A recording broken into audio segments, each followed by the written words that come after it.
우리가 잘 아는 릭 워렌 목사님은 하나님 없이는 삶의 목적이 없다. 목적 없이는 삶의 의미도 없다. 의미 없이는 삶의 가치도 소망도 없다. 이렇게 말씀을 합니다. 자, 그러면서 책의 제목대로 목적이 이끄는 삶을 살아야 할 것을 강조를 합니다. 자, 여기에 대해서 어느 목사님이 이런 말씀을 부연을 합니다. 사실 사람이 갖는 목적이라는 것이 너무나 많은 때 자신의 개인적인 야망과 혼동되는 시기를 우리가 살고 있기 때문에 목적이 이끄는 삶보다는 오히려 말씀이 이끄는 삶이라고 하는 것이 더 맞지 않겠는가, 이런 어떤 부연의 말씀을 했는데요. 상당히 공감하는 말씀입니다. 우리의 삶의 목적이라는 것이 내가 이루고자 하는 그런 야망이 우리의 목적이 돼서는 안 되고, 우리의 삶을 향한 하나님의 소명, 즉 하나님의 부르심에 합당한 그런 삶이 우리가 살아야 될 삶인데, 우리를 향한 하나님의 그런 부르심을 어떻게 우리가 깨달을 수 있을까요? 당연히 하나님의 말씀을 통해서 우리가 깨달을 수가 있습니다. 오늘도 우리는 다니엘의 삶 속에서 참 놀라운 장면을 우리가 목격하게 되는데, 다니엘은 하나님의 말씀을 연구를 합니다. 그리고 그 연구한 하나님의 말씀을 그냥 지식적으로만, 피상적으로만 깨닫는 것이 아니라 그 말씀을 깊이 묵상을 합니다. 그리고 그 묵상하는 가운데 깨달아진 그 하나님의 그런 말씀을 통한 진리를 갖고 이제 하나님께 기도하며 간구하는 모습을 우리가 보게 됩니다. 그러니까 한마디로 우리가 하나님의 말씀을 대하면 그 말씀을 묵상하는 어떤 그러한 갈망을 느끼게 되고, 그리고 묵상을 통해서 깨달은 것을 기초로 해서 우리는 하나님께 기도하게 된다는 것이죠. 다니엘은 그와 같은 하나님의 말씀의 인도하심을 따라서 이 당시에 참 어두운 시대를 지나가고 있는 이스라엘 그 백성에게, 즉 이스라엘의 역사 속에서 가장 그 암울한 시기 속에 소망의 등불을 밝히고 있습니다. 그러니까 다니엘이 하나님의 말씀을 받는 그런 예언자요, 또 선지자로서 이스라엘의 역사에 소망의 메시지를 지금 전해주고 있는 것이죠.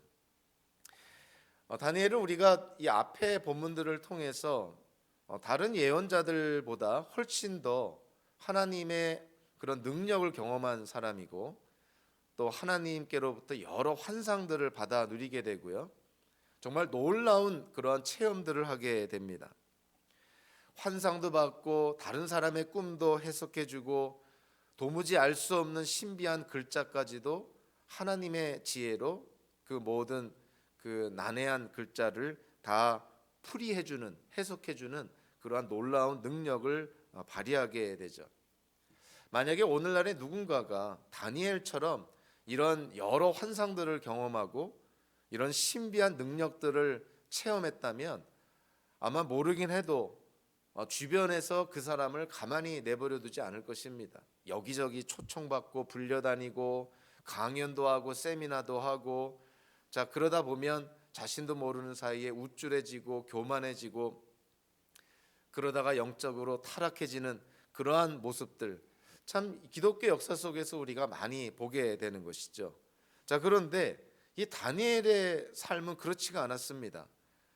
놀라운 하나님의 능력을 경험하고 정말 세상 사람들이 경험해보지 못한 미래에 대한 그런 비밀을 알려주는 하나님께로부터 그런 여러 환상들을 사실은 경험하고 체험을 했음에도 불구하고 오늘 본문에 나타난 다니엘의 모습은 그저 경탄하지 않을 수 없는 그러한 모습을 우리에게 보여줍니다.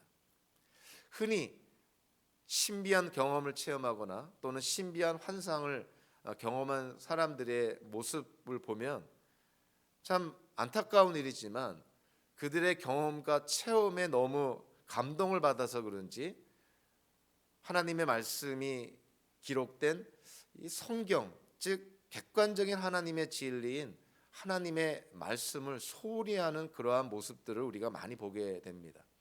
소위 신비주의자들이라든가 또는 어떤 은사주의자라든가 뭐 이러한 사람들은 자기의 경험과 체험이 너무나 강렬해서 그런지 객관적 진리인 하나님의 말씀을 소홀히 하는 것을 우리가 많이 보게 되고, 그래서 본인의 의도와는 달리 주변에 있는 많은 사람들을 잘못 인도하고 실족하게 하는 그런 어떤 하나님 앞에 죄를 짓는 경우들을 많이 보게 됩니다.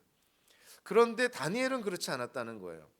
다니엘은 그 하나님의 능력과 하나님께로부터의 그 정말 신비한 환상들을 목격했음에도 불구하고, 자 오늘 본문을 보니까 다니엘이 거룩한 책들을 공부했다. 여기서 거룩한 책들은 우리가 지금의 시대로 말하면은 바로 성경을 말하는 것이고, 다니엘의 그 시대로 돌아가면 구약 성경을 의미하는 것이죠. 자, 물론 어떤 사람들이 여기에 대해서 좀 반론을 제기를 합니다. 왜냐하면 다니엘의 시대에는 아직 구약 정경 36권이 아직 확정되지 않았기 때문에 사실 다니엘이 읽은 것을 우리가 꼭 정경에 해당되는 구약 성경이라고 얘기할 수 있겠느냐, 이렇게 반론을 제기하는 사람들이 있습니다.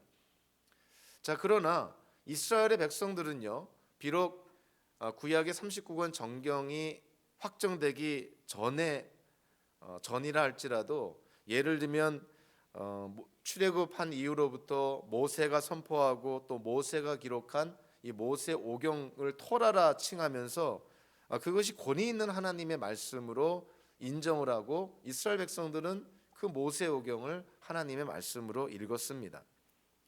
자, 다니엘도 오늘 본문을 통해서 보니까 그 예레미야가 선포한 예언, 즉 예레미야서를 하나님의 말씀과 동일시하고 있는 것이죠.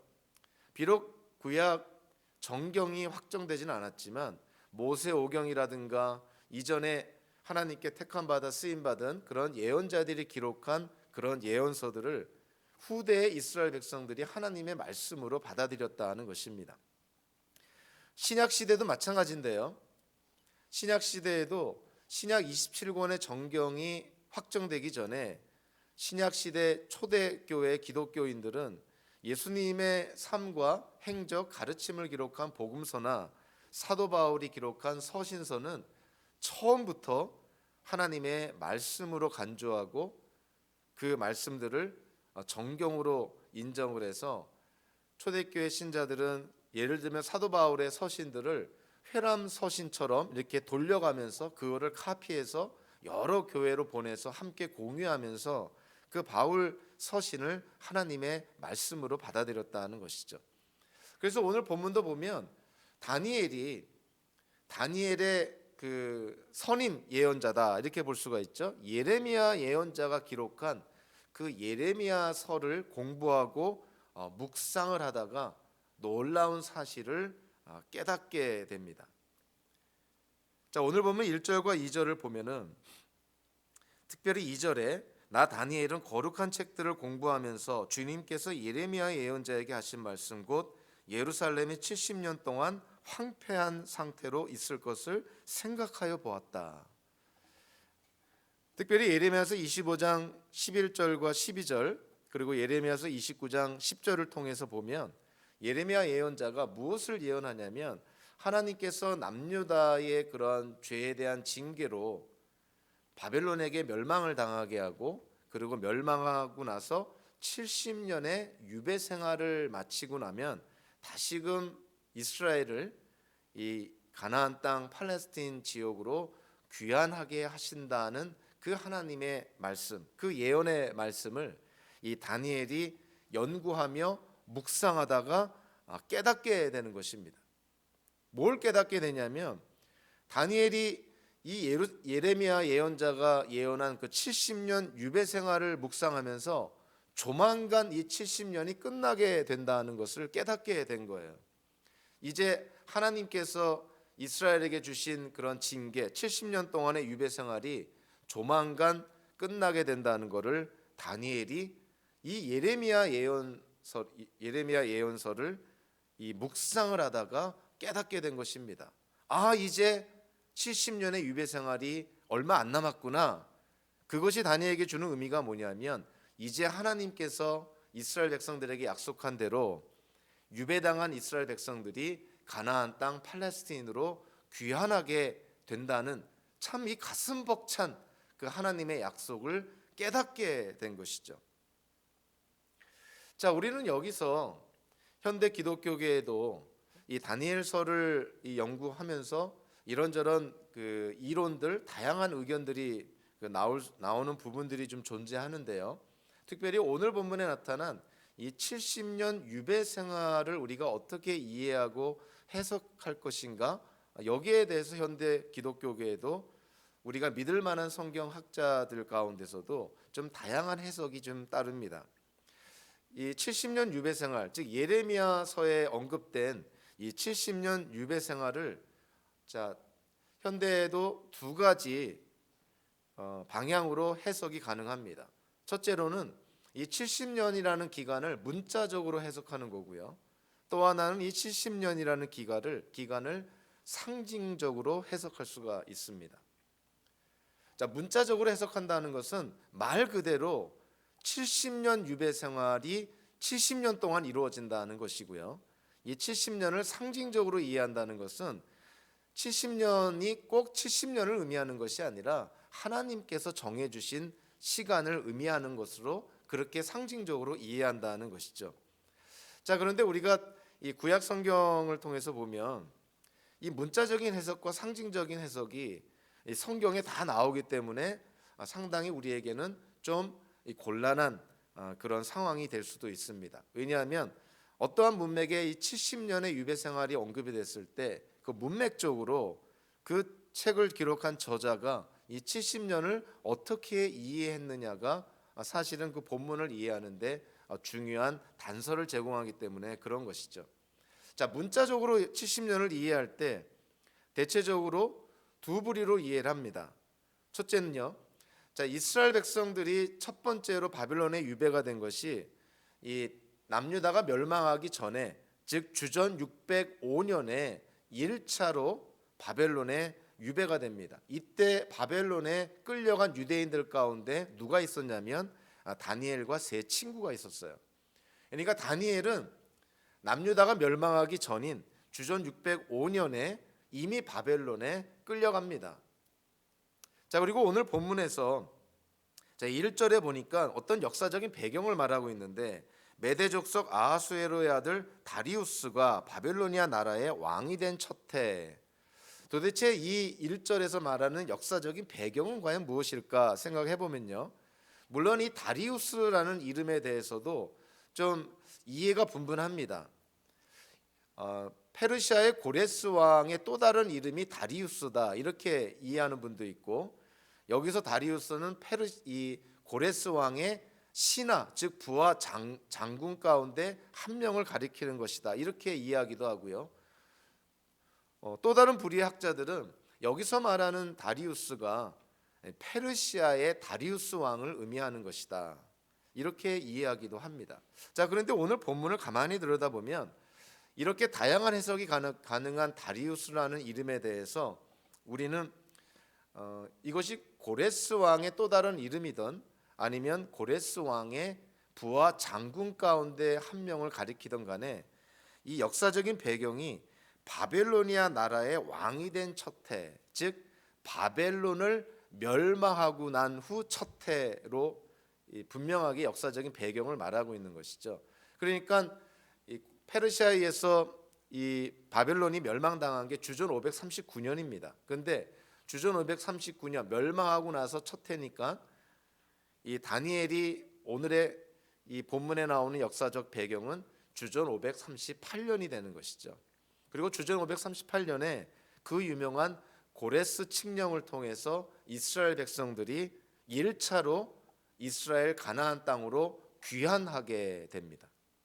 그러니까 이 다니엘이 이 다니엘서 9장을 통해서 지금 예레미야서를 연구하고 묵상하다가 70년 유배 생활이 지금 끝날 때가 가까워졌다는 것은 어떻게 이해가 되냐면, 자기가 바벨론으로 끌려온 주전 605년부터 시작해서 지금 다니엘이 다니엘서 9장을 지금 기록하고 있는 그때가 주전 538년이니까 계산을 해보면은 67년이 지나가고 있는 거예요.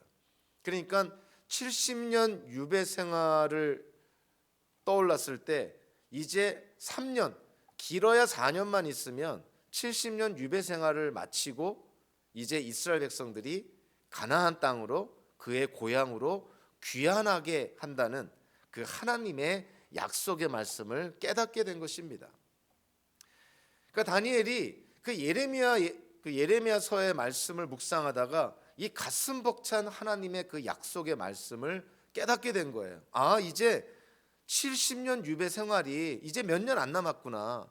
3, 4년만 지나면 정말 이 바벨론의 유배 생활을 마치게 되고 이 이스라엘 백성들이 이제 가나안 땅으로 고향으로 돌아가게 됐구나.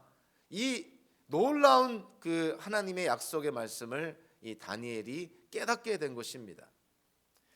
자, 그런데 더 놀라운 다니엘의 모습은 그 하나님의 약속의 말씀을 깨닫고 나서 그 다음에 보여준 다니엘의 모습은 그 약속의 말씀을 의지하고 하나님께 기도했다는 거예요. 우리는 하나님의 약속의 말씀을 접하면 자칫 이렇게 생각할 수 있습니다. 아, 하나님이 약속했으니까 이건 하나님의 주권에 해당되는 것이고 이거는 세상의 그 어떤 상황 속에서도 하나님께서 이루어 주실 약속이기 때문에 우리가 뭐 더 이상 여기에 대해서 우리가 할 것이 아무것도 없다. 우리의 책임은 없고 하나님의 주권 속에서 이 약속은 분명히 이루어질 것이니 우리는 기다리기만 하면 된다. 이런 좀 나태하고 안일한 생각을 가질 수가 있습니다. 자, 그런데 다니엘은 그렇지 않았다는 거예요. 다니엘은 그 하나님의 약속의 말씀을 깨닫고 나서 어떻게 했냐면 오늘 3절과 4절 전반부에 보니까 아주 놀라운 모습을 보여줍니다. 응답을 들으려고, 즉 하나님의 약속이 응답되는 것을 들으려고 그거를 기대하면서 나는 금식을 하면서 베옷을 걸치고 제를 깔고 앉아서 하나님께 기도를 드리며 간구하였다. 나는 주 나의 하나님께 기도하면서 백성의 죄를 고백하고 아뢰었다. 70년 유배 생활이 끝나면 하나님께서 이제 이스라엘 백성들을 가나안 땅 팔레스틴으로 돌아가게 한다는 하나님의 그 약속의 말씀을 깨닫고 다니엘이 한 것이 뭐냐면 한마디로 이스라엘의 죄를 회개하는 기도를 합니다. 자, 여기서 금식을 했고 베옷을 걸치면서 제를 깔고 앉아서 하나님께 기도했다는 것은 하나님께로부터 또 다른 계시나 또 다른 환상을 구하는 기도가 아니라 이거는 철저하게 회개의 기도를 했다는 거예요. 그러니까 이스라엘이 하나님께로부터 70년 바벨론 그 유배 생활이라는 징계를 받게 된 것에 대해서 다시 한번 다니엘이 이스라엘을 대표해서 하나님께 회개의 기도를 지금 드리고 있는 것이죠. 그리고 이런 회개의 기도를 드리면서 다니엘이 나중에 기도의 내용 속에 하나님께 간구합니다. 하나님의 그 약속이 이루어지고 성취되기를 위해서 하나님께 기도하며 간구하고 있는 것이죠. 자, 우리는 여기서 한번 생각해 봐야 될 것이, 자, 하나님께서 예레미야 예언자를 통해서 그 하나님께서 약속하신 그 말씀, 자, 이 하나님의 약속의 말씀이기 때문에 하나님은 분명하게 그 약속을 이루시고 성취하실 것입니다. 세계의 역사가 어떻게 진행이 되든 상황이 어쨌든 간에 하나님은 약속의 하나님이시니 그 약속을 반드시 지키신다는 것이죠. 그래서 하나님이 하나님의 약속을 지키신다는 것은 하나님의 주권과 관련이 있는 것이에요. 하나님의 주권 속에 하나님의 약속은 이루어지고 성취가 된다는 것이죠. 자, 그런데 다니엘이 하나님께 간절하게 이스라엘의 죄를, 아니 자신의 죄를 회개하면서 하나님의 그런 약속이 이루어지고 성취가 되기를 위해서 기도합니다. 다니엘이 하나님의 약속을 깨달았음에도 불구하고 그 약속이 이루어지고 성취가 되기를 위해서 하나님께 기도한 것이 하나님의 약속을 믿지 못했기 때문일까요? 그리고 다니엘의 하나님이 변덕스럽고 또 변심을 하는 그런 하나님이어서 혹여라도 하나님의 약속을 취소할까 봐 그게 두려워서 다니엘이 하나님께 지금 기도하는 것일까요? 그렇지 않습니다. 다니엘이 하나님께 기도한 것은 하나님의 약속을 믿기 때문에 기도한 것이에요. 하나님의 약속을 믿기 때문에 그 하나님의 약속이 이루어지고 성취가 되도록 그렇게 하나님께 기도하는 다니엘의 모습을 보게 되는 것이죠. 그러니까 다니엘의 기도는 하나님을 불신하기 때문에 기도하는 것이 아니라 하나님을 믿기 때문에 기도하는 것이에요. 우리는 이와 유사한 내용을 신약 성경에서도 깨닫게 되는데요. 자, 예수님께서 우리에게 기도는 이렇게 하라 하면서 예수님께서 우리에게 보여주신 기도의 모범이 하나 있는데 그것이 바로 주기도문입니다. 그래서 주기도문에 보면 우리가 하나님께 구해야 될 것들을 여러 가지 얘기를 합니다. 그래서 특별히 마태복음서 6장 9절 13절에 보니까 우리가 하나님께 구해야 될 것, 필요한 양식을 내려주시고 우리의 죄를 용서하여 주시고 우리를 시험에 들지 않게 하시고 악에서 구하여 주십시오. 이렇게 하나님께 기도하라. 예수님께서 그렇게 명하십니다. 필요한 양식을 위해서, 우리의 죄 용서를 위해서, 우리를 시험에 들지 않고 악에게 빠지지 않게 하기 위해서 하나님께 구해야 된다는 것이에요. 자, 그런데 이 주기도문을 예수님이 말씀하시기 전에 바로 앞에 나와 있는 이 마태복음서 6장 8절을 보면 예수님이 이렇게 말씀합니다.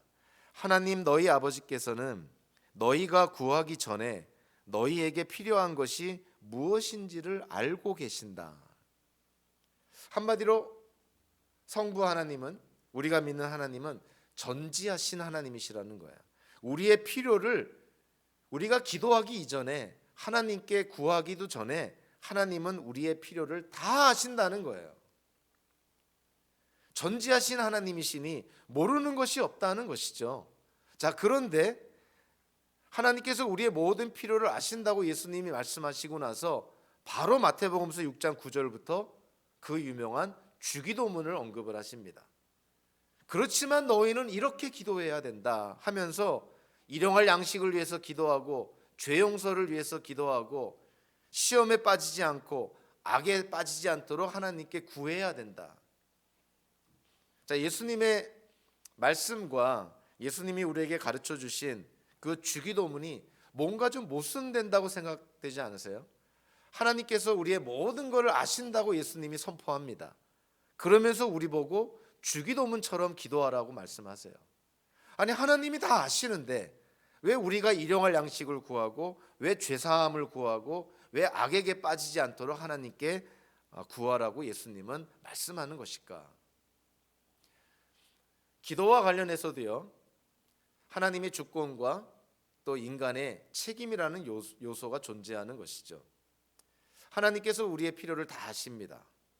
그리고 하나님께서 우리가 기도하지 않고 간구하지 않은 것조차도 하나님은 또 하나님의 뜻하신 대로 하나님의 때에 우리에게 공급해 주세요.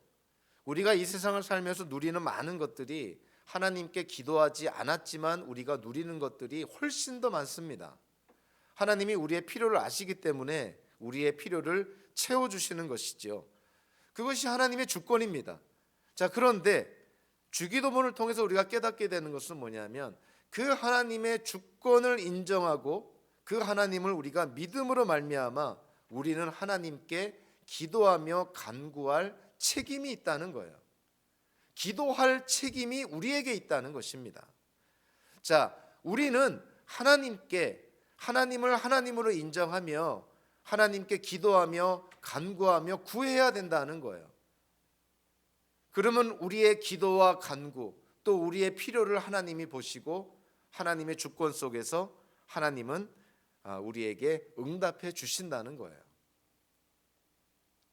하나님의 약속을 못 믿어서가 아니라 하나님의 하나님 되심을 못 믿어서가 아니라 하나님을 믿기 때문에 하나님의 약속을 확신하기 때문에 우리는 그 하나님의 하나님 되심을 의지해서 그 하나님의 약속을 믿음으로 말미암아 우리는 하나님께 기도한다는 것입니다. 우리가 기도하지 않으면 우리의 필요를 하나님께 간구하지 않으면 하나님께서 우리의 필요를 모르실까 봐 우리가 기도할 때 하나님께 우리의 필요와 우리의 부족한 것들을 또 우리가 원하는 것들을 하나님께 기도하고 간구하는 것이 아닙니다. 하나님은 이미 다 알고 계세요. 그럼에도 불구하고 우리가 하나님께 우리의 필요를 간구하는 것이, 하나님께 우리의 필요를 청원하는 것이, 그것이 우리의 책임이라는 것이에요. 기도하는 책임이 우리에게 있습니다. 그렇지만 그 기도에 하나님께서 어떻게 응답하시는지는 그거는 하나님의 주권에 달려 있다는 것이에요. 그래서 우리는 우리에게 주어진 책임을 다해야 되는 것이죠. 우리가 해야 될 일들을 해야 됩니다. 하나님께 기도해야 되는 것이고, 우리의 필요를 하나님께 구해야 되는 것이고, 그리고 우리에게 깨달은 하나님의 말씀이 있다면 우리는 그 말씀을 순종하고 지켜야 될 책임이 우리에게 있는 것이에요. 그것이 하나님과 우리의 관계에 있어서 우리가 올바르게 감당해야 될 우리의 책임입니다. 거기에 대해서 하나님은 또 하나님의 그런 당연한 역할이 있으신 것이죠. 우리의 필요를 아시는 하나님, 우리의 기도를 들으시는 하나님, 또 우리에게 약속하신 하나님께서 하나님의 때에 하나님의 방법으로 우리의 필요를 채우시고 우리의 기도에 응답하시고, 하나님의 약속은 하나님이 이루시고 성취하신다는 것이에요. 그래서 다니엘이 예레미야서를 통해서 그거를 묵상하다가 하나님의 그 약속을 깨닫고 나서 이제 70년 유배 생활이 얼마 남지 않았다는 그 가슴 벅찬 하나님의 약속의 말씀을 깨닫고 나서 다니엘은 더욱 간절하게 하나님께 기도합니다. 하나님의 약속이 속히 이루어지기를 원합니다. 다니엘의 불신앙을 말하는 것이 아니라 하나님께 대한 다니엘의 흔들림이 없는 그런 믿음을 우리에게 보여주고 있는 것이죠. 하나님의 약속을 믿기 때문에 다니엘은 기도했다는 거예요. 저와 여러분들도 하나님의 약속을 믿는다면 그 약속을 위해서 하나님께 기도할 책임이 우리에게 있다는 것입니다. 우리의 필요를 하나님이 아시니까 내가 기도하지 않아도 전지하신 하나님께서 우리의 필요를 아시니 전능하신 하나님이 하나님의 방법으로 우리의 필요를 다 채워주시겠지, 우리가 애써 기도할 필요가 있을까? 이런 생각은 정말 하나님 앞에 또 하나의 죄를 짓는 것이에요. 우리의 책임은 하나님께 기도하는 것입니다. 하나님의 하나님 되심을 인정하는 것이에요. 하나님과 우리와의 관계 속에서 우리의 올바른 행동은, 우리의 올바른 마음 자세는 하나님을 하나님으로 인정하며 하나님께 모든 것을 의지하는 기도와 간구에 있다는 것이죠. 다니엘은 그 당시에 세계의 정세가 급변합니다. 세상을 다스리고 있던 바벨론이 멸망을 당하게 되고 이제는 페르시아가 세상의 제국으로 등장하게 되죠. 그런데 그 놀라운 것은 전혀 예상치 못했던, 세상에 어느 누구도 깨닫지 못했던 그 하나님의 역사가 일어나고 있는 것이에요. 그것이 뭐냐면 페르시아의 고레스 왕이 바벨론을 무찌르고 세상을 다스리는 제국으로 올라서자마자 이 고레스 왕이 내린 칙령이 하나 있습니다. 그걸 우리가 고레스의 칙령이라 그러는데 주전 538년에 그 칙령이 내려집니다. 그 칙령의 내용이 뭐냐면 지금 페르시아가 점령하고 다스리고 있는 모든 그런 지역에서 자기네들이 원래 그 나라 그 민족이 믿고 섬기는 그들의 신을 섬길 수 있는 자유를 베풀어 줍니다. 이건 아주 세계 역사 속에서 유례를 찾아볼 수 없는 아주 파격적인 선언이에요. 그러니까 자기가 점령하고 다스리는 나라들을 하나로 묶기 위해서 세상의 많은 제국들이 노력한 게 뭐냐면 종교를 통해서 하나로 묶으려고 많이 노력을 합니다. 왜냐하면 그래야 비록 민족과 나라가 달라도 같은 종교, 같은 신을 섬긴다면은 연합이 될 수 있고 유니티를 이룰 수가 있기 때문인 것이죠. 자, 그런데 페르시아의 고레스 왕은 그렇지 않았다는 거예요. 이 페르시아의 고레스 왕은 세상의 제국으로 등극하자마자 자기네가 다스리고 있는 모든 민족에게 공포합니다. 고레스의 칙령을 발표하는 것이죠.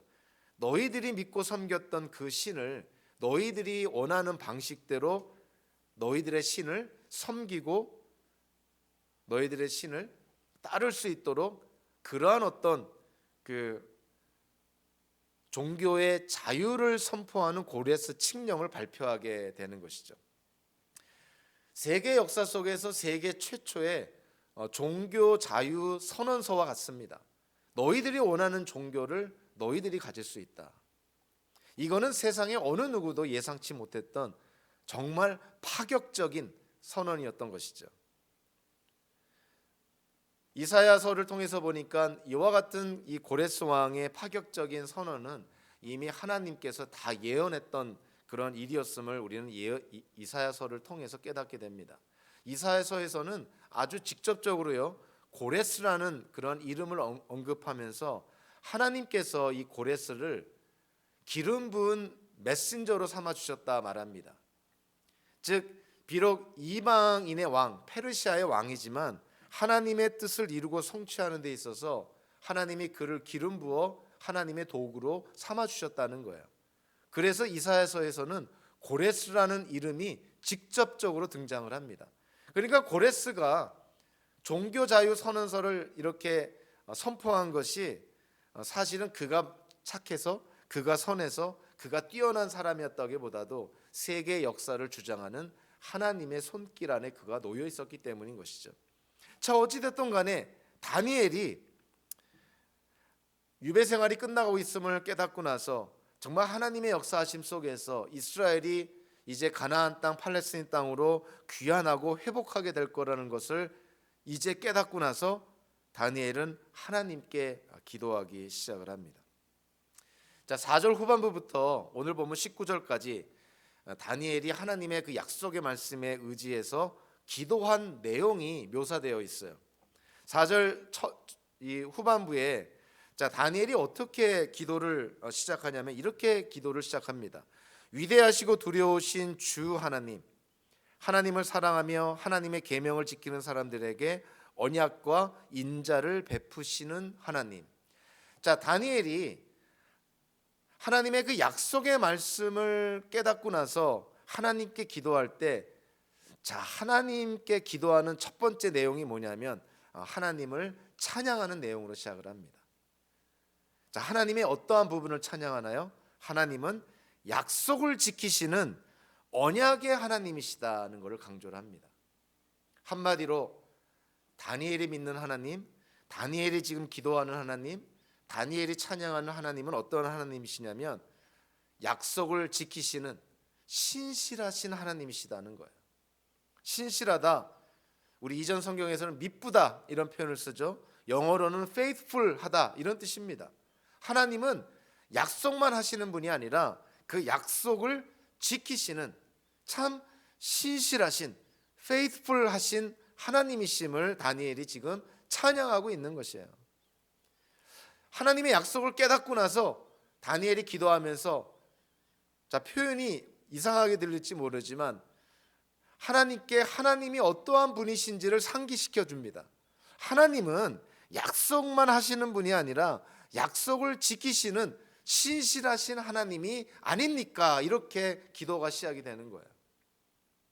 다니엘이 믿는 하나님에 대해서 다니엘이 이렇게 선포하고 있는 것입니다. 하나님, 내가 믿는 하나님은 약속만 하시는 분이 아니라 약속을 지키시는, 언약을 지키시는 신실하신 하나님이 아니십니까? 이렇게 하나님께 기도하면서 다니엘은 하나님께 간구하는 내용을 하나님께 고합니다. 오늘 보면 5절 이후로부터 특별히 11절까지 내용을 보면 다니엘이 하나님의 약속의 말씀을 깨닫고 나서 다니엘이 하나님께 한 기도의 전반부의 내용이 뭐냐면 하나님께 죄를 고백하는 거예요. 자, 5절 6절에 보니까 우리가 죄를 짓고 잘못을 저질렀습니다. 악한 일을 저지르며 반역하며 주님의 계명과 명령을 떠나서 살았습니다. 우리는 주님의 종 예언자들이 주님의 이름으로 우리의 왕과 지도자와 조상과 모든 백성에게 말하는 것을 듣지 않았습니다. 이 5절과 6절에서만 무려 6번에 걸쳐서 죄와 관련된 단어들을 언급을 합니다. 죄라고 언급하고 있고 잘못, 악한 일, 반역, 떠남, 듣지 않음, 다 하나님 앞에 죄에 대한 그런 묘사한 거예요. 그러니까 다니엘이 하나님께 무엇인가를 간구하기 이전에 다니엘은 먼저 이스라엘의 죄를 고백을 합니다. 자, 그러면서 11절과 14절을 보니까 그 죄에 대한 하나님의 당연한 징계를 언급을 합니다. 11절과 14절에서 하나님이 이스라엘 민족에게 벌을 내리고 저주를 하고 재앙을 내렸던 이유는 이스라엘 민족이 하나님 앞에 불순종했다는 거예요.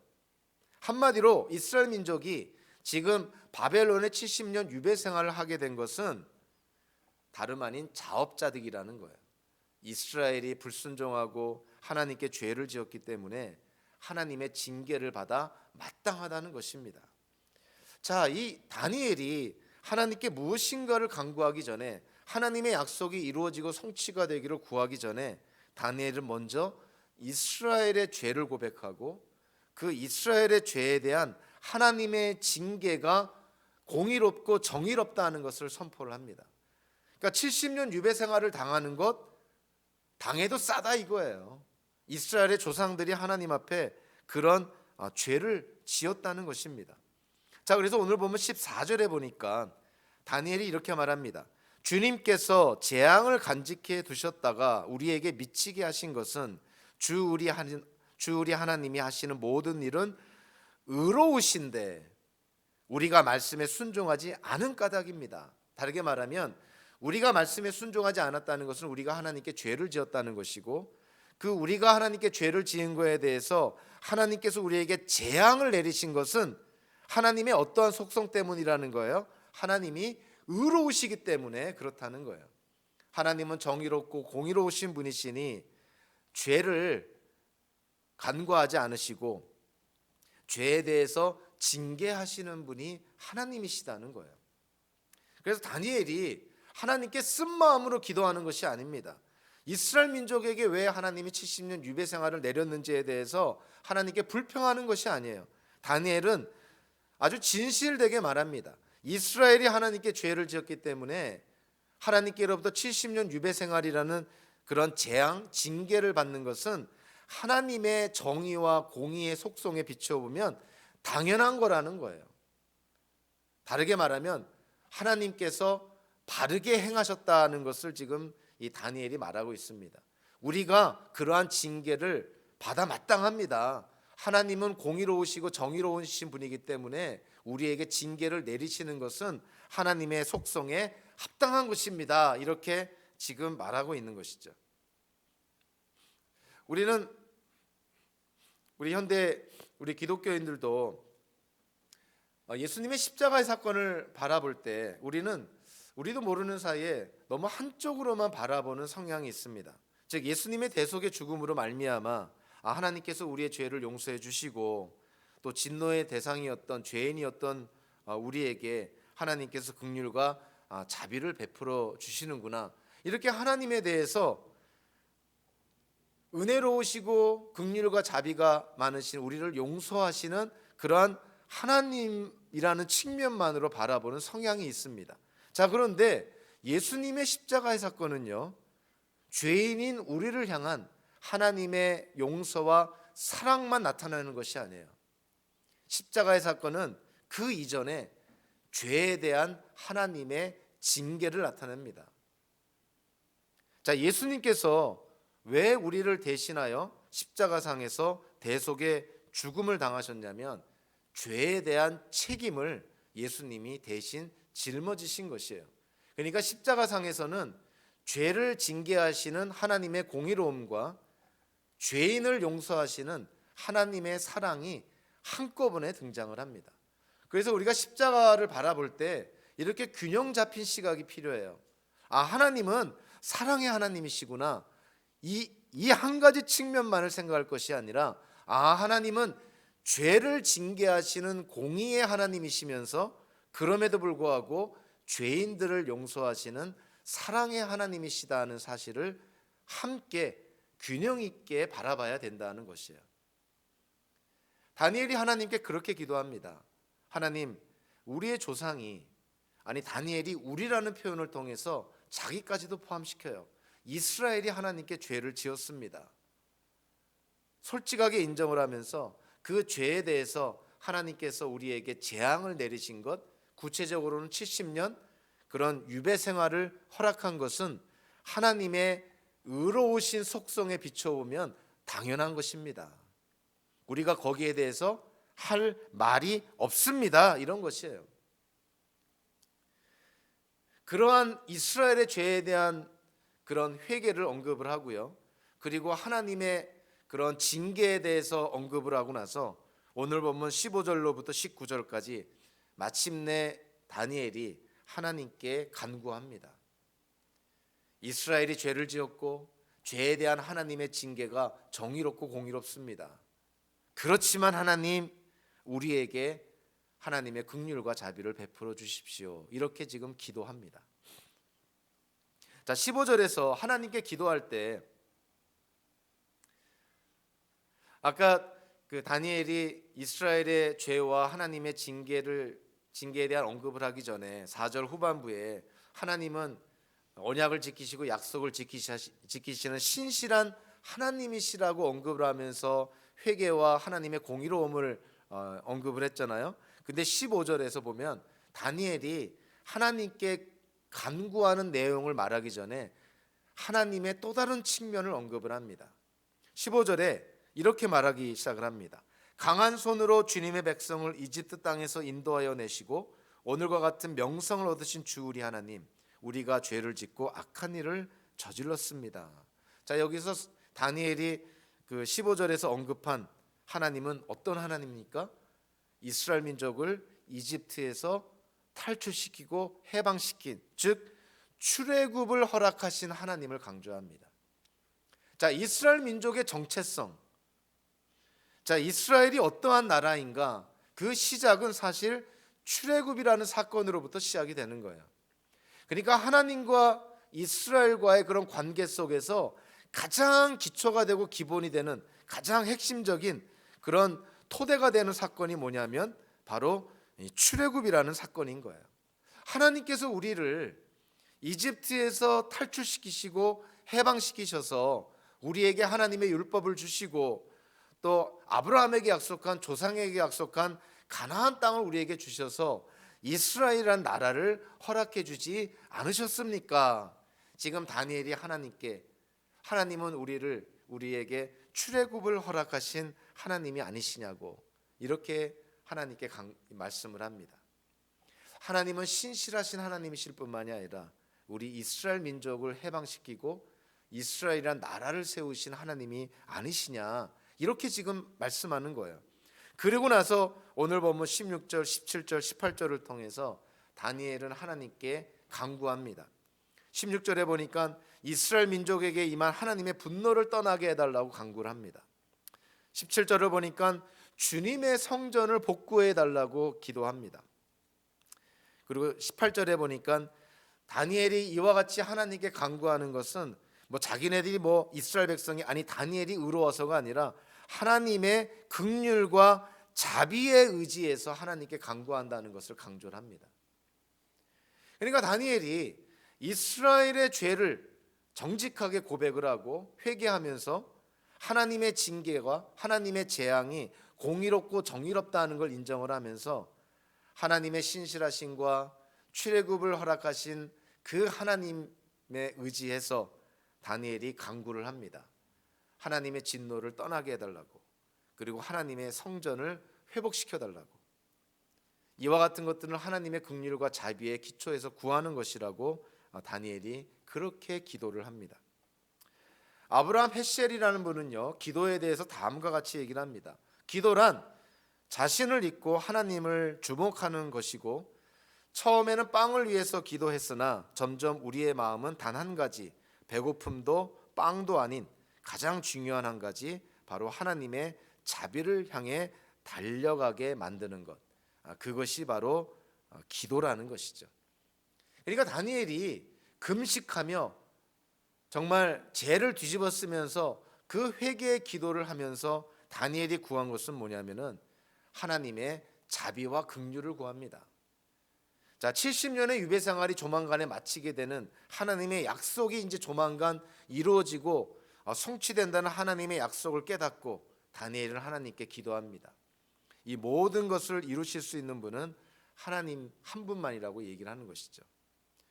아무리 고레스 왕이 칙령을 내려서 이스라엘 백성들로 하여금 가나안 땅으로 귀환할 수 있도록 허락해 줬다 하더라도 이 세상에 그 어느 누구가 이 모든 일을 이룩하려고 시도하고 노력한다 하더라도 하나님께서 허락하지 않으시면 어떠한 일도 일어나지 않는다는 것이에요. 고레스 왕, 그 당시에 나는 새도 떨어뜨리는 세상의 제국의 왕인 고레스 왕도 하나님 손에 붙들린 정말 하나님의 뜻을 이루어드리는 하나의 도구에 지나지 않았다는 것이에요. 그래서 다니엘은 고레스 왕이 아니라 이 세상의 그 어떤 누구가 아니라 하나님께 기도합니다. 하나님, 하나님의 긍휼과 자비에 의지해서 기도합니다. 하나님께서 이스라엘 백성에게 특별히 예레미야 예언자를 통해서 약속하신 그 약속의 말씀을 이루어 주시고 성취하여 주십시오. 특별히 오늘 이 다니엘의 그런 기도에서 우리가 정말 눈여겨봐야 될 것이 하나 있는데요. 그것은 4절부터 19절까지 그 다니엘의 기도 속에 동일한 표현이 무려 14번이나 등장을 합니다.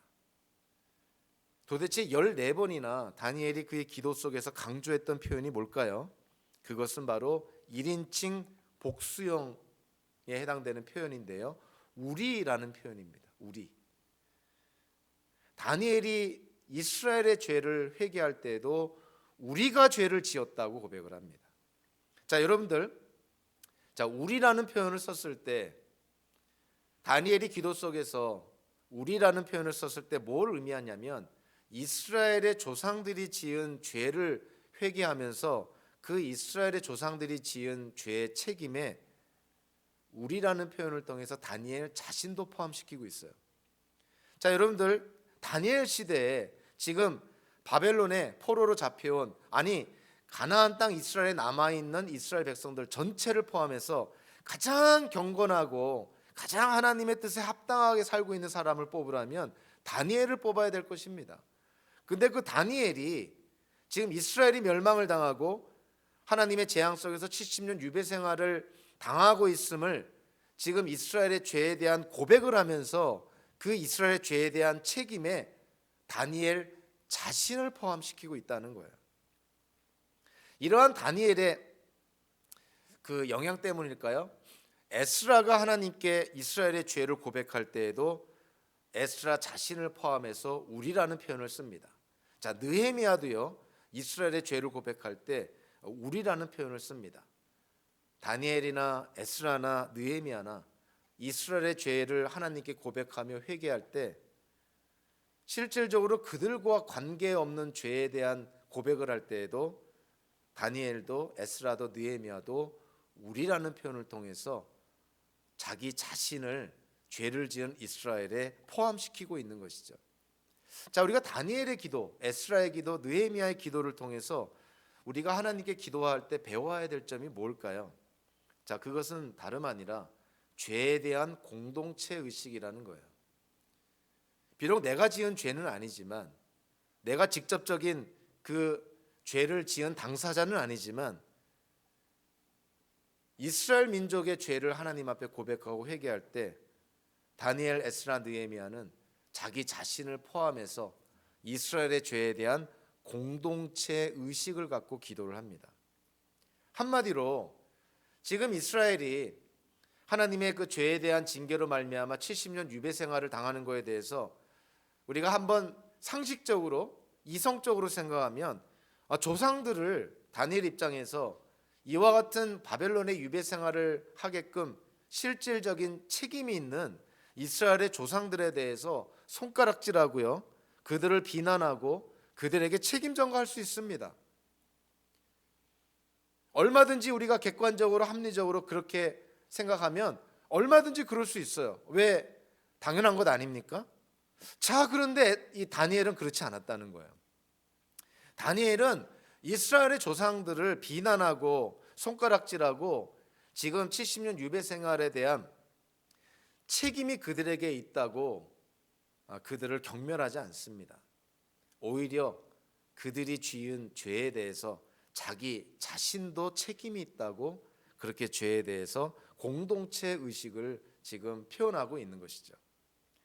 저는 이 다니엘의 기도, 그리고 에스라기에 나오는 에스라의 기도, 또 느헤미야기에 나오는 느헤미야의 기도, 이런 죄에 대한 공동체 의식을 반영하는 이들의 기도를 이렇게 접하다 보면 제가 이런 기도를 접할 때마다 정말 회개하지 않을 수가 없어요.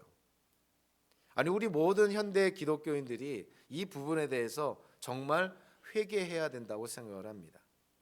왜냐하면은 우리 한국에 있는 기독교인들뿐만이 아니라 미국에 있는 이민교회에 있는 기독교인들, 아니 미국에 있는 그런 모든 미국 기독교인들도 거의 같은 문제에 봉착을 합니다. 그것이 뭐냐면 어떤 지금 우리가 당하고 있는 어려움들, 우리가 당하고 있는 고난들을 생각하면 그 모든 문제의 원인을 남의 탓으로 돌리는 거예요.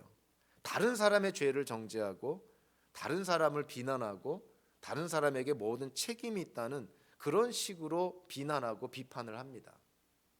우리 너무나 쉽게 그러고 있습니다.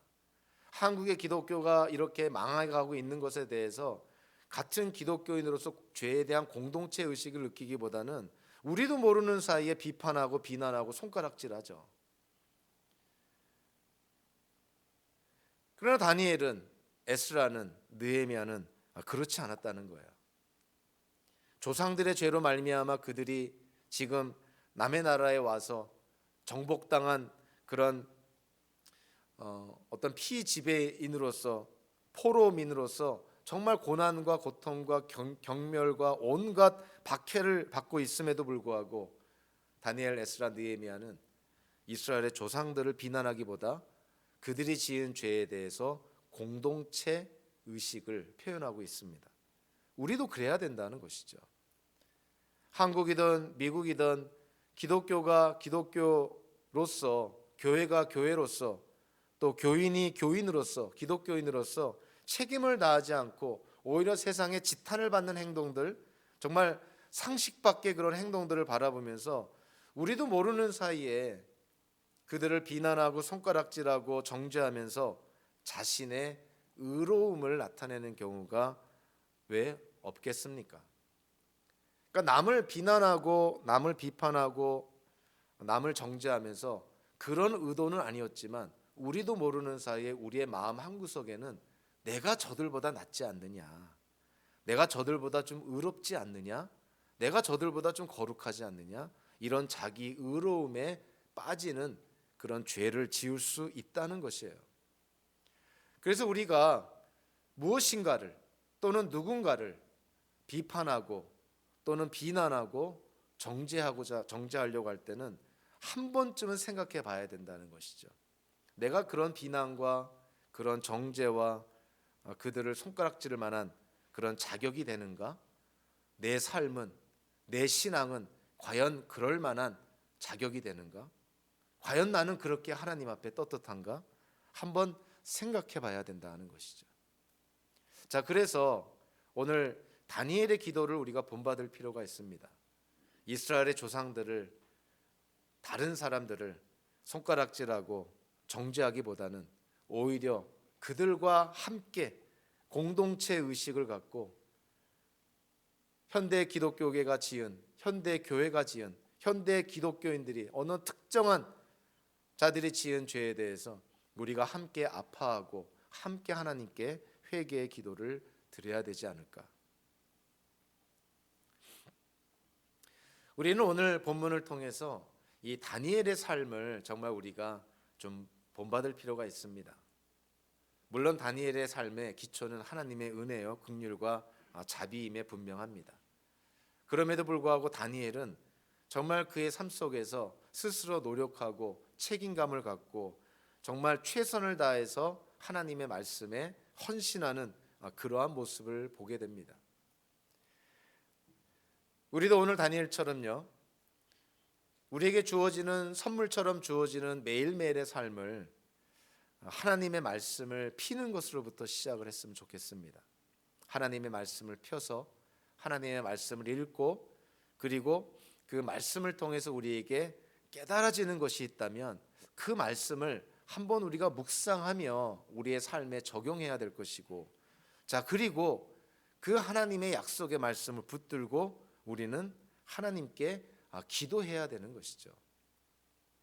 자, 그래서 우리가 다니엘처럼 하나님의 말씀을 그냥 지식적으로만 아는 것이 아니라 그냥 조각 지식, 그냥 조각조각 피스 바이 피스, 그런 우리가 좋아하는 그런 성경 말씀만 받아들이는 것이 아니라 정말 우리의 매일매일의 묵상 속에서, 큐티 생활 속에서 하나님이 우리에게 주시는 말씀을 읽고 연구하고 묵상하고 그리고 깨달아지는 말씀이 있다면, 자, 그거를 붙들고 하나님께 기도할 때 우리는 이런 모든 과정을 통해서 정말 다니엘이 경험하고 체험했던 하나님의 긍휼과 자비를 우리도 또한 경험하고 체험하게 됩니다. 특별히 오늘 말씀을 통해서 정말 말씀이 이끄는 삶, 다니엘이 묵상하고 다니엘이 회개하고 다니엘이 하나님께 간구하는 그런 기도의 삶으로 이끌어졌던 가장 원동력이 됐던 것은 그 어느 것이 아니라 오로지 하나님의 말씀이었다는 것을 우리가 꼭 깨달을 필요가 있습니다. 그래서 저와 여러분들이 매일의 삶 속에서 우리가 접하는 말씀으로 말미암아 우리를 회개로 이끌고 우리를 기도로 이끄는, 그래서 궁극적으로 하나님의 긍휼과 자비를 체험하는 저와 여러분들 되시기를 주님의 이름으로 축원합니다. 기도하겠습니다.